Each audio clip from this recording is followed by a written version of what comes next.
सुप्रभात बच्चों, आज का हिंदी कालांश में आप सभी को स्वागत है। आज हम व्याकरण पुस्तक से इसमें जो विषय हैं व्याकरण अवश्य पढ़ें, हिंदी ध्वनियाँ और वर्णमाला, लेखन या वर्तनी और शब्द विचार आदि के विषय में पढ़ेंगे। पहले हम व्याकरण क्यों पढ़ते हैं और इसका सही उपयोग के बारे में अधिक जानकारी प्राप्त करेंगे। हमें व्याकरण अवश्य पढ़ना चाहिए और व्याकरण का सही उपयोग भी जान लेना चाहिए। हम व्याकरण के नियमों को जानकर ही भाषा का सही प्रयोग कर सकते हैं। इससे बोलने और लिखने में गलती नहीं होगी। इससे हम अपनी बात को अधिक साफ और सरल ढंग से कह सकेंगे। भाषा के 3 अंग हैं, ध्वनि, शब्द या पद तथा वाक्य। इन सब के बारे में अच्छा ज्ञान प्राप्त कर लेना जरूरी है। हर ध्वनि का उच्चारण कैसे और कहाँ से होता है यह ठीक ठीक जान लें, ताकि उसका उच्चारण आप शुद्ध रूप से कर सकेंगे। इसी प्रकार प्रत्येक वर्ण और अक्षर आप शुद्ध रूप से कर सकें। विशेष रूप से मात्राओं और संयुक्त व्यंजनों को शुद्ध लिखना जरूरी है। आपकी हस्तलिपि सुंदर हो, इसकी कोशिश करें। चंद्र बिंदु और अनुसार का सही प्रयोग करें। कई शब्दों में अनुस्वार का उपयोग होता है, इसका ख्याल रखें। हिंदी में निम्न ध्वनियों का उच्चारण ठीक से सीखना जरूरी है, जैसे कि री, अ, औ, ज, य, ब, व, ल, स, श, स, क्ष, ज्ञ आदि। खास बात यह है कि अनेक ध्वनियों का उच्चारण ओडिया उच्चारण से भिन्न है। इसे ठीक से समझ लेना चाहिए। ऐसा प्रयत्न करें कि हमारी बोली और लिखित भाषा स्वाभाविक लगे। निम्नलिखित बातों पर ध्यान देना अत्यंत जरूरी है, जैसे कि ह्रस्व स्वर और उनकी मात्रा का लघु उच्चारण करें, लेकिन दीर्घ स्वर और उनकी मात्राओं का उच्चारण लंबा करें अथवा बल लगाकर करें। लिखते समय शब्दों के रूप को ठीक से देखें, उसे याद रखें और सही मात्रा लगाकर लिखें। ऊपरी नज़र से शब्द की वर्तनी को देखने से भूलें होती हैं, अतः सावधान रहें। हिंदी में री का उच्चारण री होता है, ओडिया की तरह रू नहीं होता। अय और औ का उच्चारण मूल स्वर की तरह होता है, अई और औ की तरह संयुक्त स्वर की तरह नहीं होता। हिंदी में ज और य 2 ध्वनियाँ हैं, इनका उच्चारण सीख लेना चाहिए।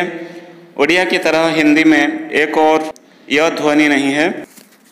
हिंदी में कहाँ पर ब और कहाँ पर व का प्रयोग होता है देख लेना चाहिए। व्यवहार करते समय भी सावधानी बरतनी चाहिए। हिंदी में ओडिया वाली लू ध्वनि नहीं है, सब ल हैं। यह भी जान लेना चाहिए कि हिंदी में ये वाला स तालव्य है और ये वाला स वर्त्स्य है। हिंदी में शब्द के अंत का अ उच्चारण नहीं होता, हलंत उच्चारण होता है, जैसे कमल, कलम आदि। प्रत्येक भाषा का अपना एक लहजा होता है। यह शब्द और वाक्य दोनों स्तरों पर होता है। रेडियो और टेलीविज़न के कार्यक्रमों से हिंदी बोलने की शैली सीखने का लाभ उठाइए।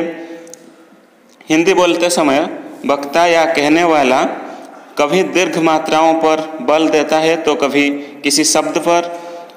इसे बलाघात कहते हैं, जैसे राष्ट्रपति। यह शब्द का उच्चारण करते समय रा पर बल पड़ता है, कभी कर्ता पद पर, कभी कर्म पद पर और कभी क्रियापद पर बल पड़ता है। पूरे वाक्यों को एक लहर में बोला जाता है। वाक्यों को भी बोलने का ढंग होता है, हमें इसे सीख लेना चाहिए। ध्वनियों के लिखित समूह को वर्णमाला कहते हैं। यह हिंदी की वर्णमाला है। देखिए, हिंदी की वर्णमाला में स्वर और व्यंजन 2 प्रकार के वर्ण होते हैं। अ से लेकर के औ तक उन सारे वर्णों को स्वर वर्ण कहा जाता है और क से लेकर के स्र तक सारे वर्णों को व्यंजन वर्ण कहा जाता है।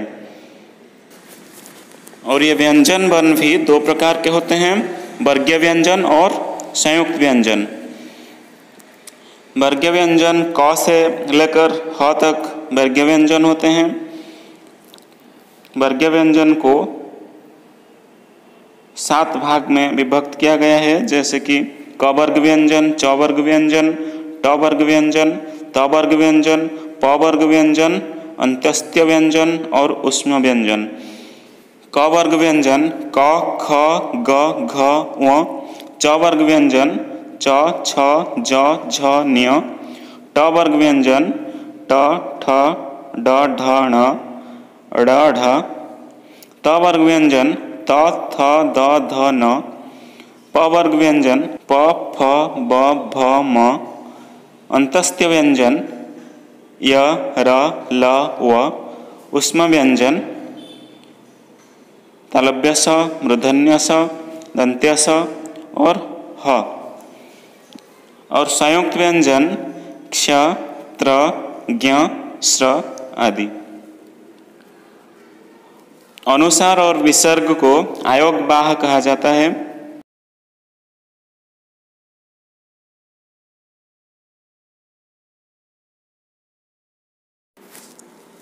स्वर वर्ण भी 2 प्रकार के होते हैं, एक है ह्रस्व स्वर और दूसरा दीर्घ स्वर।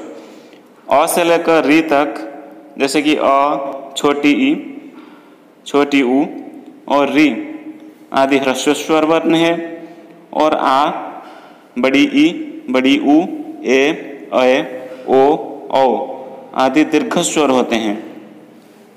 हम अन्य संयुक्त व्यंजन 3 प्रकार से लिखते हैं, जैसे कि पाई वाले वर्ण की पाई हटाकर संयुक्त व्यंजन बनाया जाता है, जैसे कच्चा, ग्लानि आदि। और बिना पाई वाले वर्ण में हल मात्रा या हल चिन्ह लगाकर संयुक्त व्यंजन रूप बनाया जाता है, जैसे चिट्ठी, हड्डी, पाठ्य आदि। और हुक वाले वर्ण का हुक हटाकर संयुक्त व्यंजन रूप बनाया जाता है, जैसे पक्का, हफ्ता आदि। कुछ संयुक्त व्यंजन 2 व्यंजनों के मेल से बनते हैं, जैसे ट, ड, ध, ध्भ, द, द्य, ह्व, ल, ह्व, म्ह आदि। इनमें से प्रथम व्यंजन में हल मात्रा यानी कि हल चिन्ह देकर लिखने का अभ्यास करें, जैसे कि ट, ड, ध इस प्रकार भी लिखा जा सकता है। पहले अ, री, छ, झ, ण, ध, भ, तालव्य स, क्ष आदि ध्वनियों को कुछ इस तरीके से लिखा जाता था, लेकिन इसका प्रयोग न करके इस तरीके से प्रयोग करना ठीक है, इसलिए इस तरीके का प्रयोग करें।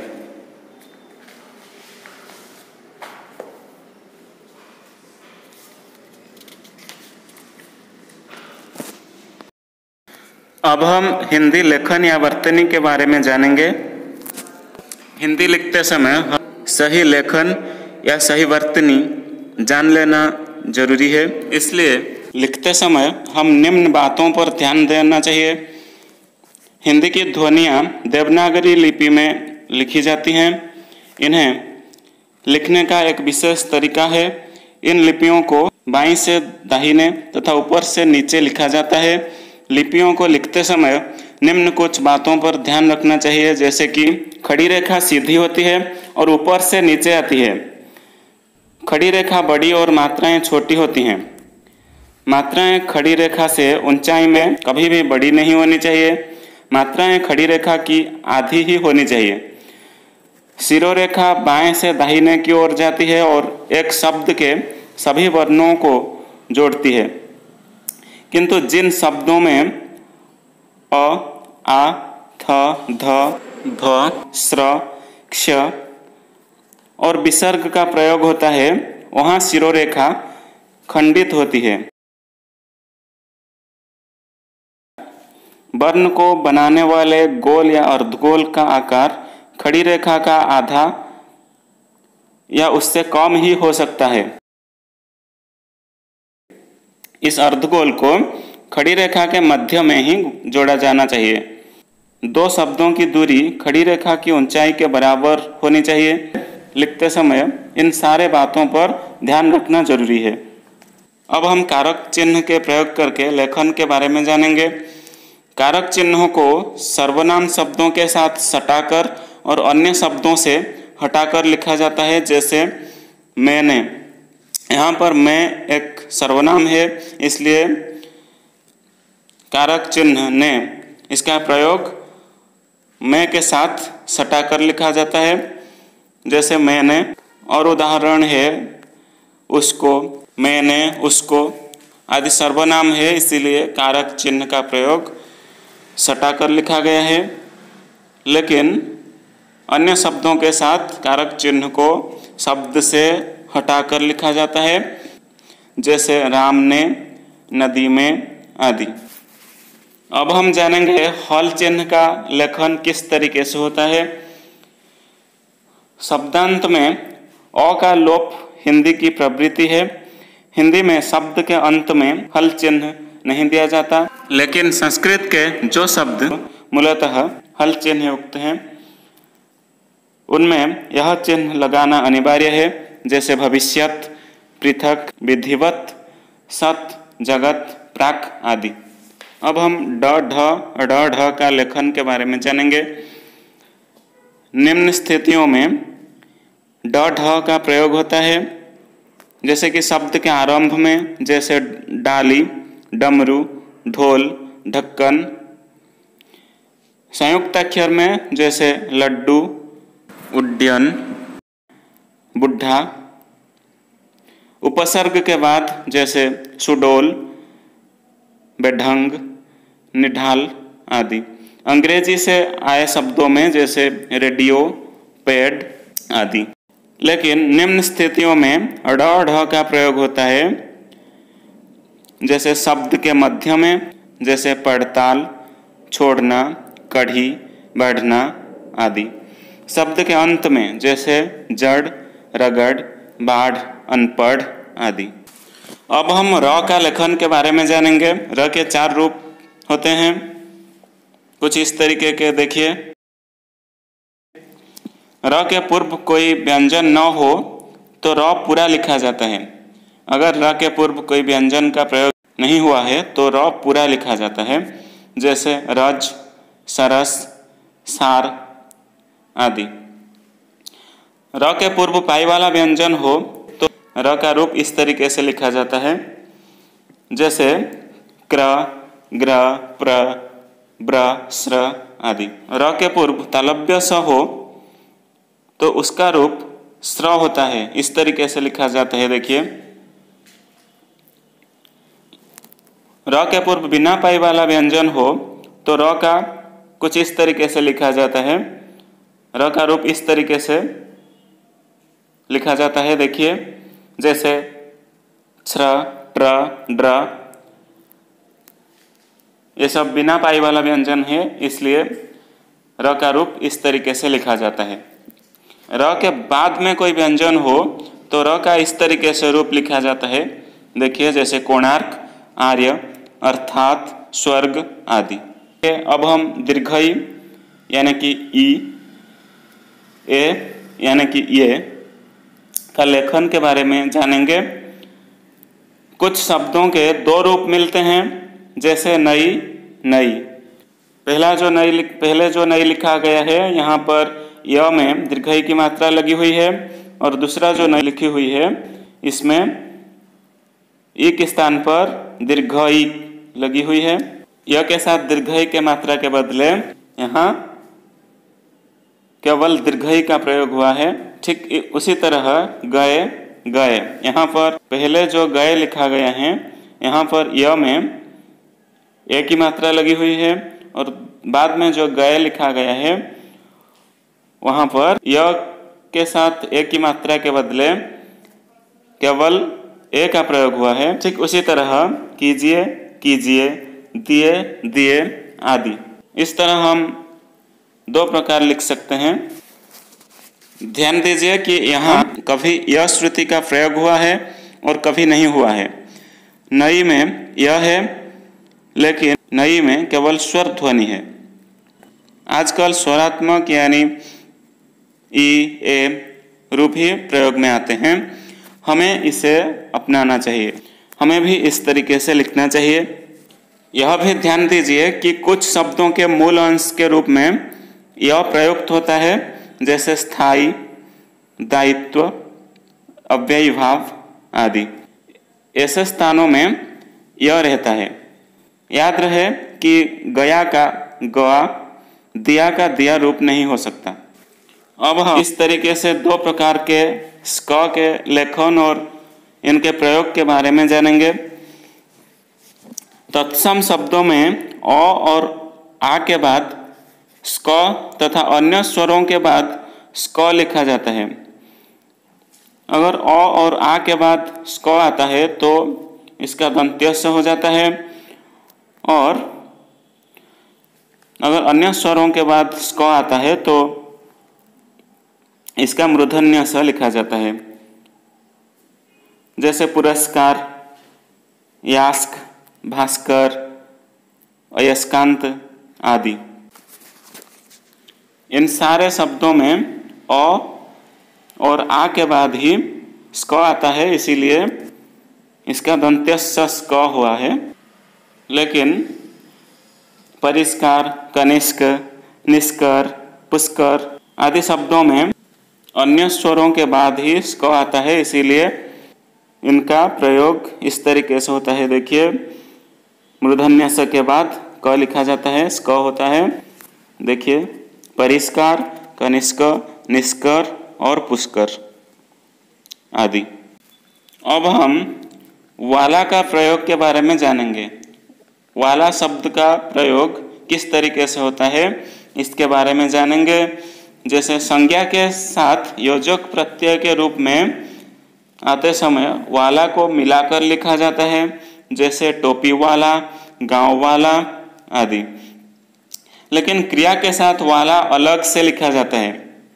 क्रिया के बाद अगर वाला शब्द प्रयोग होता है, किस तरीके से लिखा जाता है देखिए, जैसे खाने वाला, पढ़ने वाला, जाने वाला, ये सब अलग होकर लिखा जाता है। क्रिया के साथ वाला शब्द अलग से लिखा जाता है। इस तरीके से देखिए, वाला शब्द निर्देशक रूप में आते समय अलग लिखा जाता है, जैसे गांव वाला मकान, कल वाली बात, पहले वाला गायक आदि। अब हम स्वन लाघव के बारे में जानेंगे।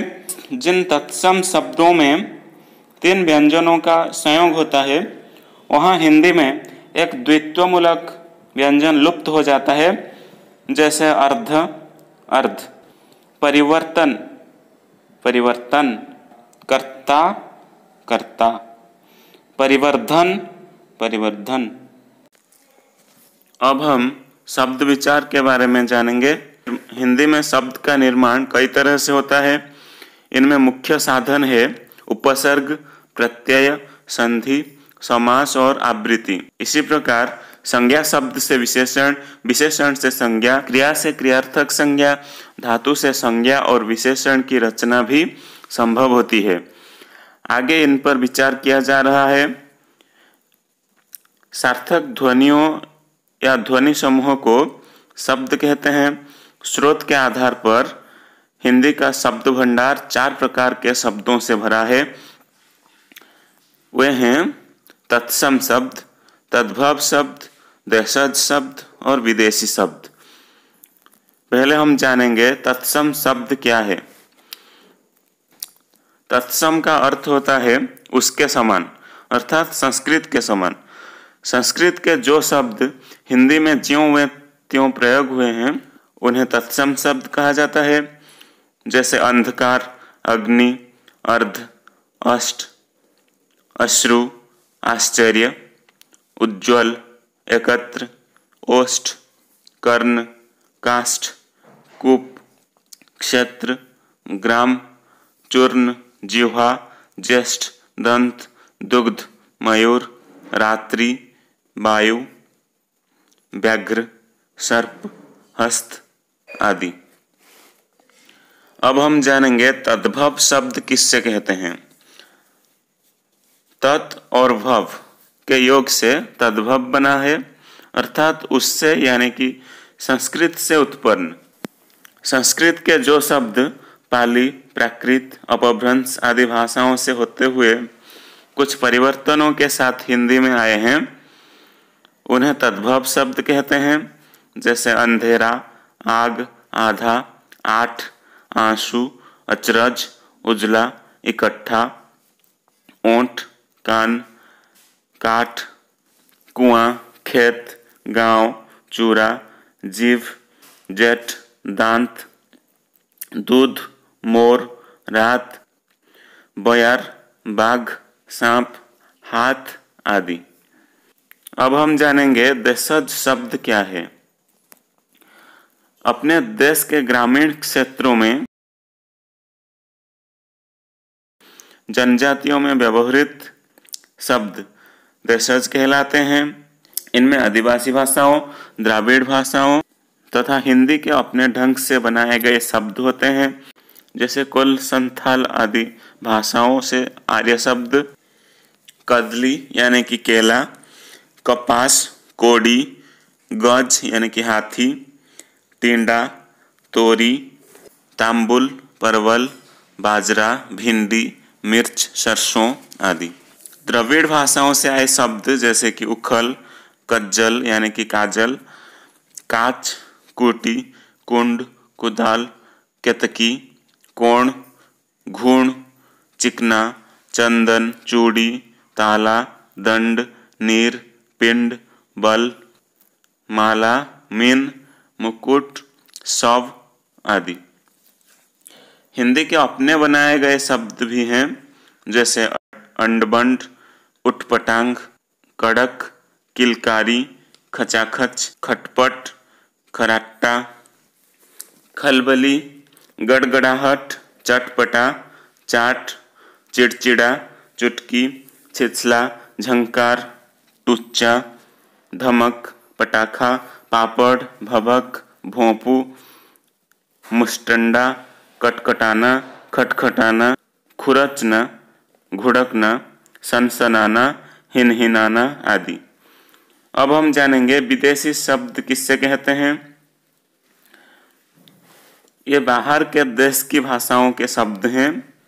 बाहर के देश की भाषाओं के शब्दों को विदेशी शब्द कहते हैं। ऐसे शब्द विशेष रूप से अरबी, फारसी, तुर्की, अंग्रेजी भाषाओं से हिंदी में आए हैं।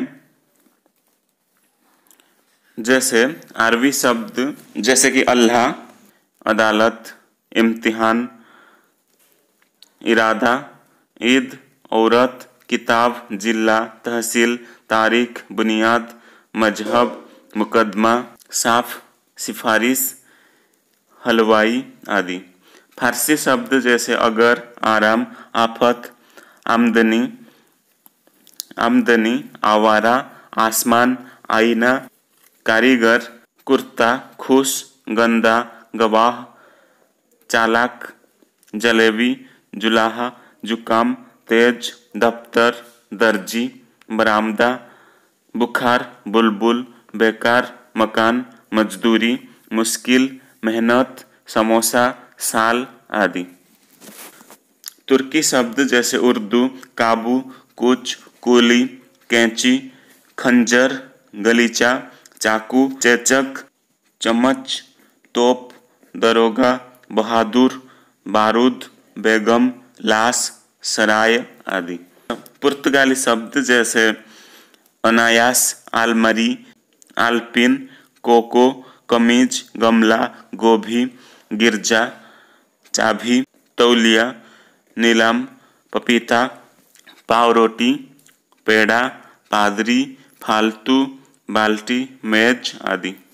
इसके बाद अंग्रेजी शब्द जैसे अपील, अस्पताल, officer, operation, engine, cup, collector, copy, college, cake, coat, chocolate, jug, जज, jumper, tax, toffee, toast, train, doctor, drain, nurse, pension, pen, pencil, painter, paint, plate, platform, blouse, bag, boot, biscuit, battery, bus, motor, matches, magistrate, library, lamp, boat, बाड़, school, station, hat आदि।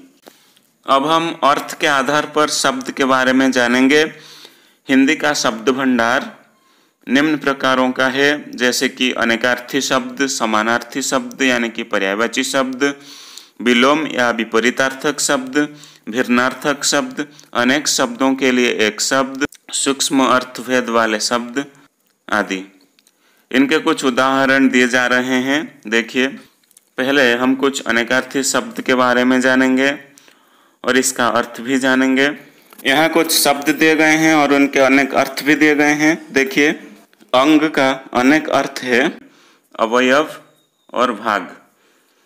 ठीक उसी तरह अक्षर का वर्ण, ब्रह्म, नित्य, अपेक्षा का आशा, वनिष्वत, कर इसका अनेक अर्थ है हाथ, किरण, टैक्स, गुरु का अनेक अर्थ है आचार्य यानी कि शिक्षक और भारी, जड़ का अनेक अर्थ है मूल, मूर्ख, अचेतन, दल का मंडली, पंखुड़ी, पत्र चिट्ठी, पत्ता, पय दूध, पानी, पानी, जल, इज्जत, चमक, वर्ण अक्षर, जाति, रंग, हार फूलों का हार और पराजय।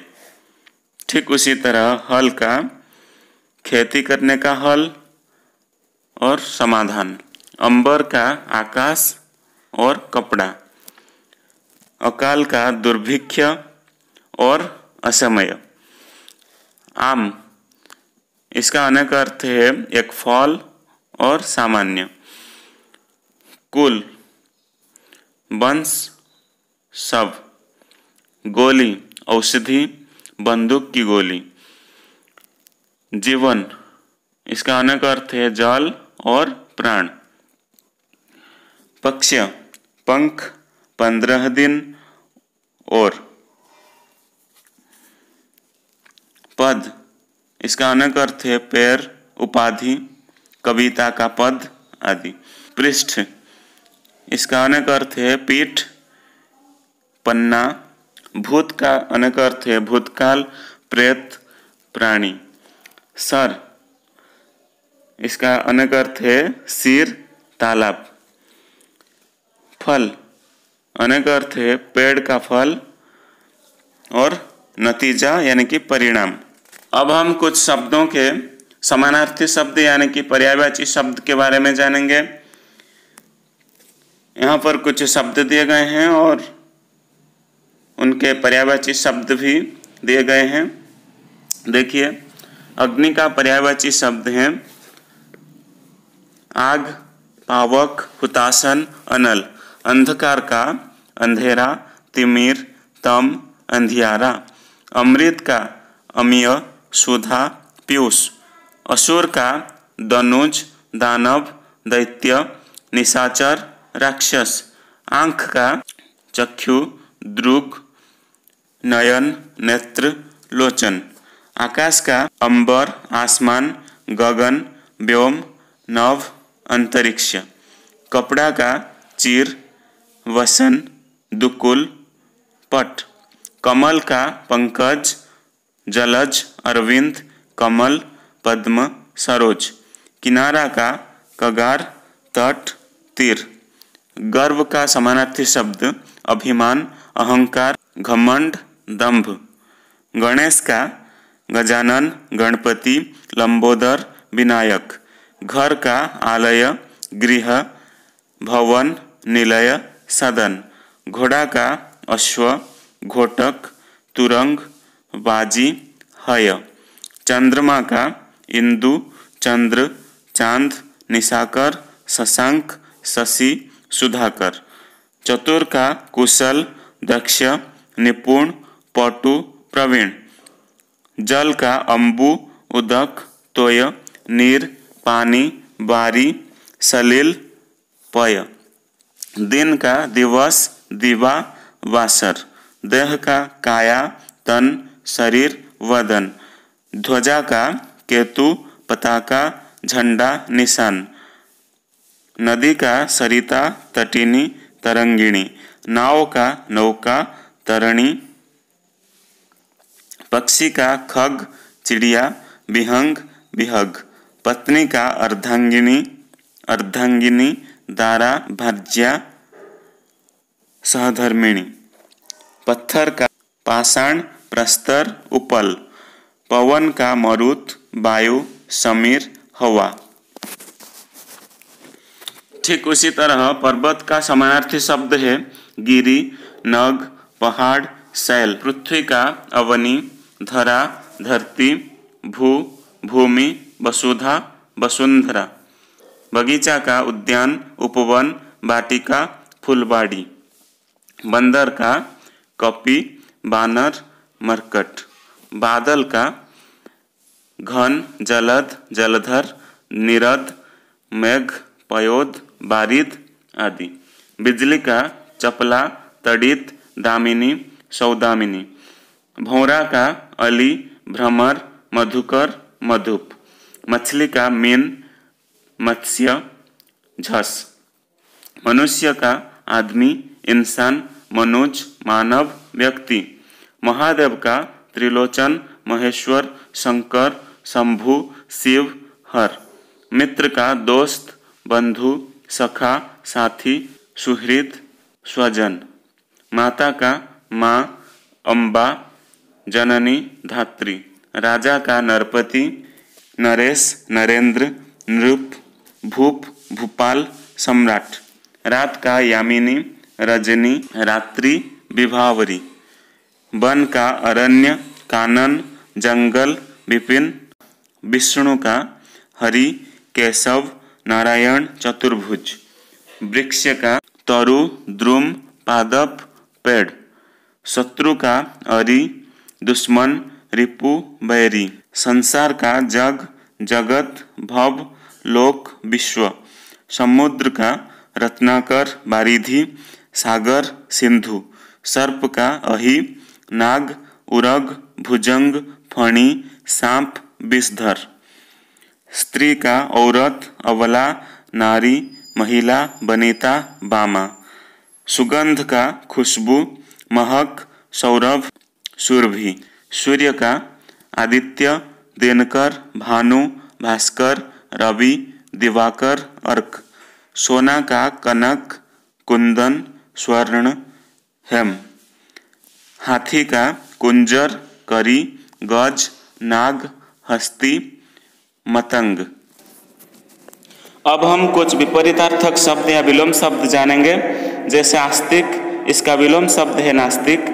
ठीक उसी तरह इच्छा, अनिच्छा, कसूर, बेकसूर, कानून, गैर कानून, गुण, अवगुण, चाल, कुचाल, जय, पराजय, छल, निश्छल, पक्ष, विपक्ष, सुपात्र, कुपात्र, सभय, निर्भय, यश, अपयश, योग, वियोग, रेहम, बेरहम, रुचि, अरुचि, सत्य, असत्य, सम, विषम, स्वस्थ, अस्वस्थ, हाजिर, गैर हाजिर, हिंसा, अहिंसा। उपसर्गों के परिवर्तन से बनने वाले विलोम शब्द हैं अनुकूल, प्रतिकूल, अपमान, सम्मान, अवन्नति, उन्नति, आदान, प्रदान, खुशबू, बदबू, दुराचारी, सदाचारी, निरक्षर, साक्षर, परतंत्र, स्वतंत्र, विपत्ति, संपत्ति।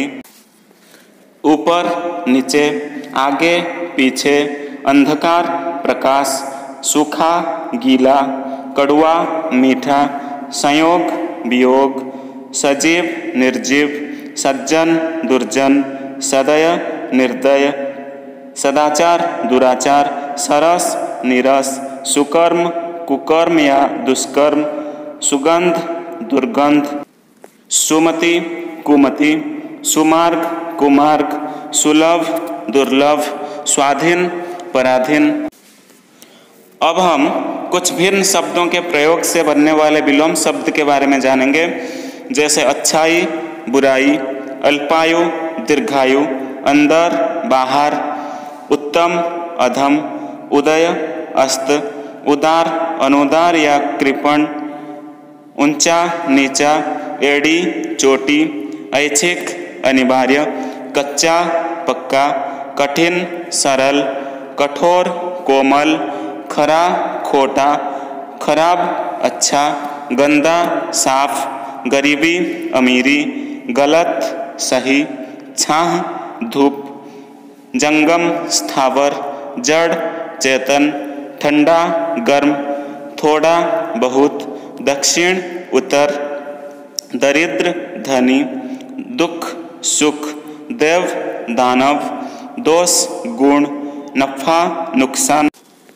नवीन, प्राचीन, निकास, प्रवेश, निर्यात, आयात, पाप, पुण्य, बाढ़, सूखा, भावी, भूत, भिन्न, अभिन्न, लाभ, हानि, विधि, निषेध, सीधा, टेढ़ा, हार, जीत।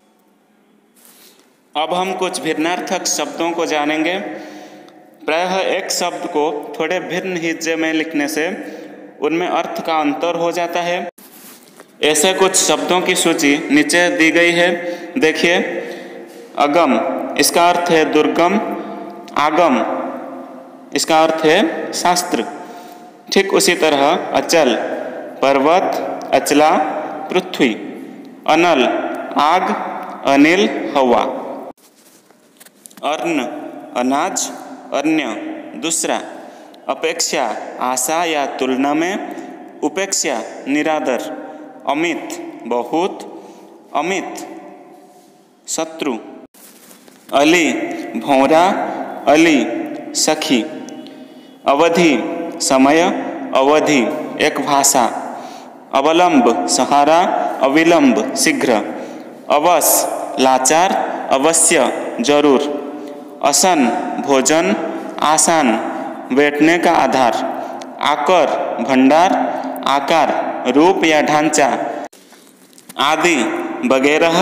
आदि, अभ्यस्त। आवास, रहने का स्थान। आभास, झलक। इत्र, सुगंधित द्रव्य। इतर, भिन्न। उधार, ऋण। उद्धार, छुटकारा। ऊन, सर्वनाम वह का विकारी रूप। ऊन, न्यून, भेड़ के बाल। उपल, पत्थर। उपला, गोबर का कंडा। कर्ण, कान, त्रिभुज का कर्ण। करण, साधन, एक कारक। कली, कलियुग। कली, अधखीला फूल। कांति, चमक। क्रांति, विद्रोह या परिवर्तन। कोर, किनारा। Core, grass. कुल, वंश। कुल, किनारा। कृति, रचना। कृति, निपुण। कृपाण, कटार। कृपण, कंजूस। कृष्ण, काला या श्री कृष्ण। कृष्णा, द्रौपदी। कोश, शब्दकोश। कोश, खजाना। क्षेत्र, क्षत्रिय। छत्र, छाता। खिल, परती जमीन। खिल, लावा। चीता, सब जलाने की चीता। चीता, एक जंगली जानवर। चिर, सदा। चिर, कपड़ा। चूना, चुना हुआ।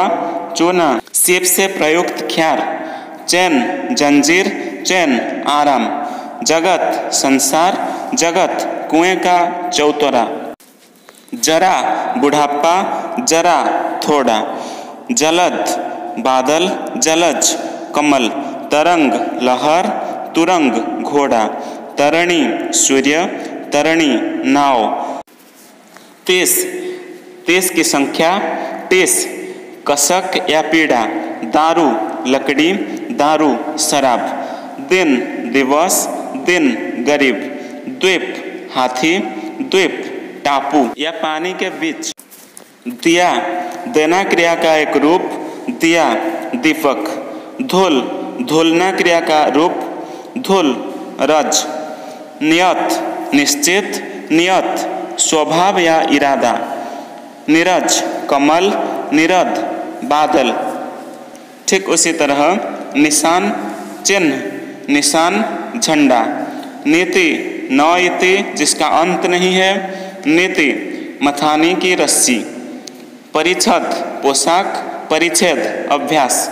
परिमाण मात्रा, परिणाम नतीजा। पवन वायु, पावन पवित्र। पानी जल, पानी हाथ। पास बंधन, पास नजदीक। प्रवाह बहाव, परवाह चिंता। प्रसाद कृपा, प्रासाद महल। प्रहार आघात, परिहार त्याग। पिता बाप, पिता पी धातु या क्रिया का रूप।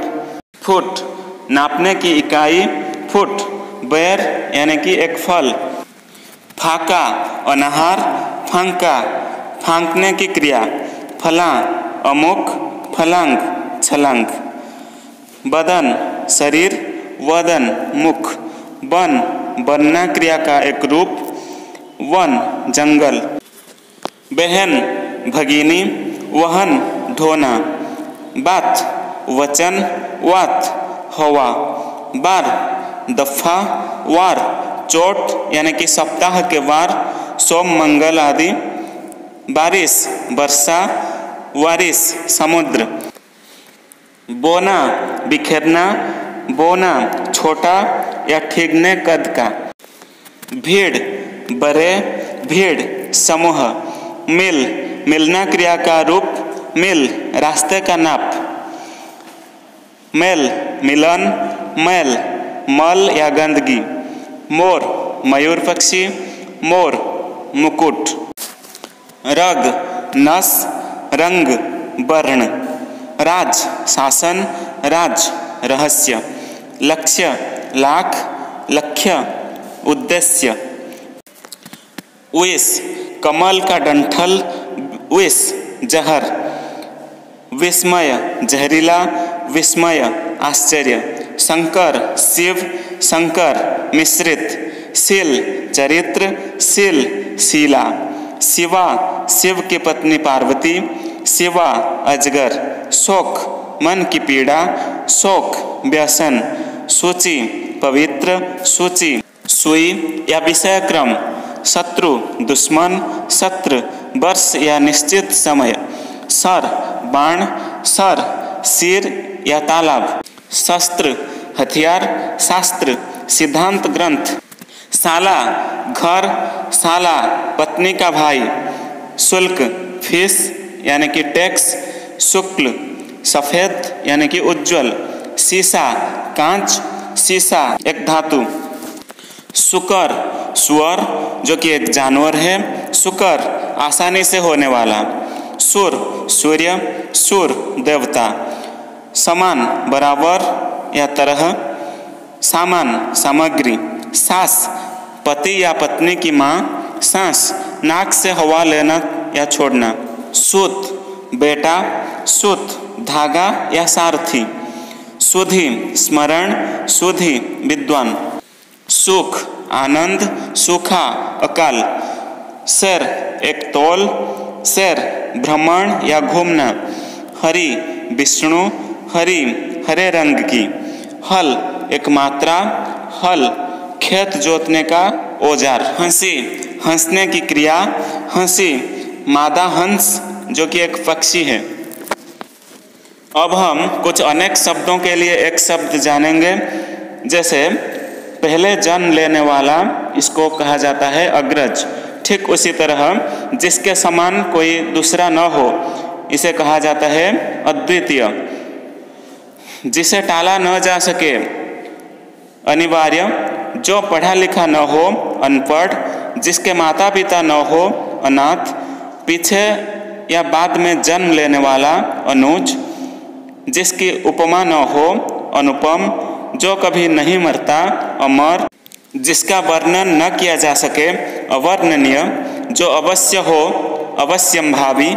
जिसका विश्वास न किया जा सके, अविश्वसनीय। जो ईश्वर को मानता हो, आस्तिक। जो बाद में पाने का अधिकारी बने, उत्तराधिकारी।